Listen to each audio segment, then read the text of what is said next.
Rashi's Cookery. Hi කොහොමද ඔනදත් ඔයාලා රශීස් කුකරි YouTube channel එකට මම සාදරයෙන් පිළිගන්නවා. අදත් මම වෙනදා විදියටම තවත් රසවත් කෑමක් තමයි අරගෙන ආවේ. ඔයාලට හවස තේ බොන වෙලාවට මේකත් කන්න පුළුවන්. නැත්නම් ඕනම වගේ ස්පෙෂල් ඉවෙන්ට් එකකට උනත් හදාගෙන කන්න පුළුවන් ඉතාමත්ම රසවත් කෑමක්.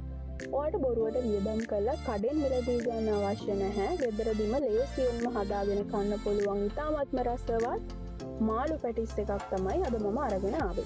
අපි බලමු කොහොමද මේ රසම රස මාළු පැටිස් එක ලේසියෙන්ම ගෙදරදීම හදාගෙන කන්න කියලා. මම මේ විදියට මුලින්ම භාජනයක් අරගෙන ඒකට මට අවශ්‍ය ප්‍රමාණයට පාන් පිටි ටිකක් දාගත්තා. මෙතන ග්‍රෑම් 300ක වගේ ප්‍රමාණයක් තියෙනවා. මම ඒකටම ලුණු තේ හැන්දක ප්‍රමාණයකුත් එකතු කරනවා. ඒ වගේම පොල් තේ මේස හැන්දක ප්‍රමාණයකුත් මම ඒකටම එකතු කරනවා. දැන් මම මේ ටික අතින් හොඳින් මික්ස් කරගන්නවා.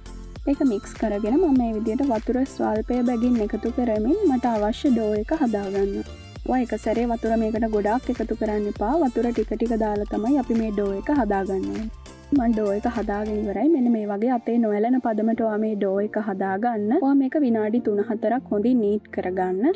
ඊට පස්සේ මේක හොඳින් නීට් කරගෙන මම මේක විනාඩි 10ක් වගේ වෙලාවක් වහලා තියෙනවා. ඒ වෙලාවේදී මට අවශ්‍ය ෆිලින් එක හදාගන්න ඕනේ. ඒකට මම මේ විදිහට පෑන් එකක් ලිපේ තියලා තෙල් මේස හැඳි දෙකක වගේ ප්‍රමාණයක් එකතු කරගන්නවා. තෙල් ටික රත් වෙගෙන ඉද්දි මම තලාගත්ත ඉඟුරු සහ සුදු ලුණු පේස්ට් එකත් මේකටම එකතු කරනවා. ඒ වගේම මම පොඩියට කපාගත් අමු මිරිස් කරල් කිහිපයකුත් එකතු කරනවා. අපි මේ විදිහට හොඳින් කලවම් කරමින් ටෙම්පරාදුව හදාගන්න ඕනේ. ඒකටම මම සිහින්ව කපාගත්ත කරපිංච ටිකත් එකතු කරගන්නවා. ඔයාට මේ ෆිලින් එක ඔයා කැමති දෙයක් දාලා හදාගන්න පුළුවන්. ඔයාගේ රසය අනුව ඔයාට කැමති දෙයක් දාලා මේක හදාගන්න. දැන් මම මේ විදියට සිහින්ව කපාගත්ත බීලුණු ගෙඩියත් මේකටම එකතු කරනවා. මම මේකට කෑලි මිරිස් තේ හැන්දක ප්‍රමාණයකුත් එකතු කරනවා. ඒ වගේම ගම් මිරිස් තේ හැන්දකුත් එකතු කරනවා. ඊට පස්සේ මම මේ ටිකක් මේ විදියට කලවම් කරනවා. මම මේකට ලුණු තේ හැඳි භාගයකුත් එකතු කරනවා. අපි ඒකත් හොඳින් මේ විදියට කලවම් කරගමු. ඊට පස්සේ මම අන්තිමටම තමයි තම්බල පොඩි කරගත්ත මාළු ටික මේකට එකතු කරගන්න. මම මේකට බල මාළු තමයි ගත්තේ. ඒකත් අපි හොඳින් කලවම් කරගමු. ඔයාට කැමති නම් මේකට අල දාගන්න පුළුවන්. නමුත් මේ කරි එකට මම අල දාගන්නේ නැහැ. මේකේ වෙනස්ම රසයක් එන්නේ. ඒ නිසා තමයි මම මේ විදියට මේ ෆිලින් එක හදාගන්නේ. මේ විදියට ඔයා මාළු ටික දාලා හොඳින් කලවම් කරමින් විනාඩි 4-5ක් වගේ මේ ෆිලින් එක ලිපේ තියාගත්තම ඇති. මම ලිප ඕෆ් කරනවා. ෆිලින් එක හදාගෙන ඉවරයි. ඊට පස්සේ මම මේ විදියට වහලා තිබ්බ ඩෝ එක අරගන්නවා. ඊට පස්සේ මම මේ විදියට බෝඩ් එකක් උඩට පාන් පිටි ටිකක් දාගන්නවා. මම නැවතත් මේ ඩෝ එක පොඩි වෙලාවක් නී කරගන්නවා. ඊට පස්සේ බෝඩ් එක පුරාම යන විදියට මම මේක හොඳින් තුනී කරගන්නවා. ඔයාට මේ වගේ රෝලර් එකක් යූස් කරලා මේක තුනී කරගන්න පුළුවන්. මේ විදියට බෝඩ් එක පුරාම යන විදියට මම මේක හොඳින් තුනී කරගන්නවා.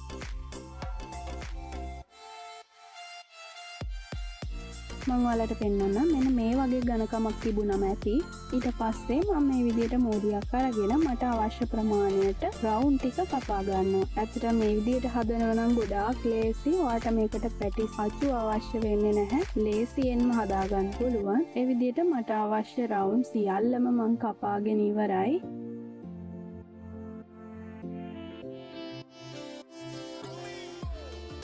ඊට පස්සේ මම මේ රවුම් අරගෙන මේක ඇතුළට ෆිලින් එක පොඩි ප්‍රමාණයක් එකතු කරනවා.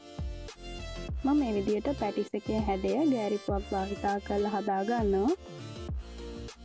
තවත් එකක් මම මේ විදියටම කරලා පෙන්නන්න. ෆිලින් එකෙන් පොඩි ප්‍රමාණයක් එකතු කරගෙන මේක මේ විදියට නමා ගන්න. ඊට පස්සේ මේ විදියට ගෑරිපුව භාවිතා කරලා අවශ්‍ය හැඩය අපි හදා ගන්න. ඒ විදියට මට අවශ්‍ය පැටිස් සියල්ලම මම හදාගෙන ඉවරයි. ඔයාලට පේනවා ඇති. දැන් අපි මේක ගැඹුරු තෙලේ තමයි බැද ගන්න ඕනේ. ඒකට මම තාච්චියක් ලිපේ තියලා අවශ්‍ය ප්‍රමාණයට තෙල් එකතු කරගන්නවා. ඔයාට oven එකක් තියෙනවා නම් oven එකේ බේක් කරලා උනත් හදා ගන්න පුළුවන්. තෙල් ටික රත් වුණාම මම මේ විදියට හදාගත්ත පැටිස් ටික දාගන්න. මේක දෙපැත්ත හරවලා දෙපැත්තම හොඳින් බැද ගන්න. රන්වන් පාට වෙනකම් හොඳින් බැද ගන්න. මෙන්න මේ වගේ වර්ණයක් ආවම ඔයා මේක ලිපෙන් ඉවතට ගන්න. මම මේ විදියට මට අවශ්‍ය පැටි සියල්ලම බැද ගන්නවා. මේ තියෙන අවසානයේදී මම හදාගත්ත මාළු පැටිස් එක. ඇත්තටම මේක ගොඩාක් රස කෑමක්. ඔයාලට ඕන වෙලාවක හදලා කන්න පුළුවන්. අවස තේබන වෙලාවට උනත් හදලා කන්න පුළුවන්. ඔයාලට කඩෙන් බොරුවට මුදල් දීලා මිලදී ගන්න අවශ්‍ය වෙන්නේ නැහැ. ලේසියෙන්ම ගෙදරදී හදාගෙන කන්න පුළුවන්. පැටිස් සල්චු අවශ්‍ය වෙන්නේත් නැහැ. අනිවාර්යයෙන්ම මේ විදිහට හදලා බලන්න. මම පෙන්නන්නම් මේකේ ඇතුළ කොහොමද කියලා. ඇත්තටම මේක හරිම soft. ඔයාලට කඩෙන් ගත්තා වගේම කන්න පුළුවන්. කිසිම වෙනසක් නැහැ. ඒ නිසා අනිවාර්යයෙන්ම ඔයාත් මේක try කරන්න. ඒ වගේම මගේ වීඩියෝ එකට කැමති නම් ඔයා අනිවාර්යයෙන්ම like එකක් දාන්න අමතක කරන්න එපා. ඔයා මගේ වීඩියෝ එක හොඳයි කියලා හිතනවා නම් ඔයාගේ යාළුවෝ අතරත් share කරන්න. මගේ වීඩියෝ එක බලපු ඔයාලට ගොඩාක් ස්තුතියි. ඊළඟ දවසේ අපි තවත් රසවත් රෙසිපි එකකින් හමු වෙමු.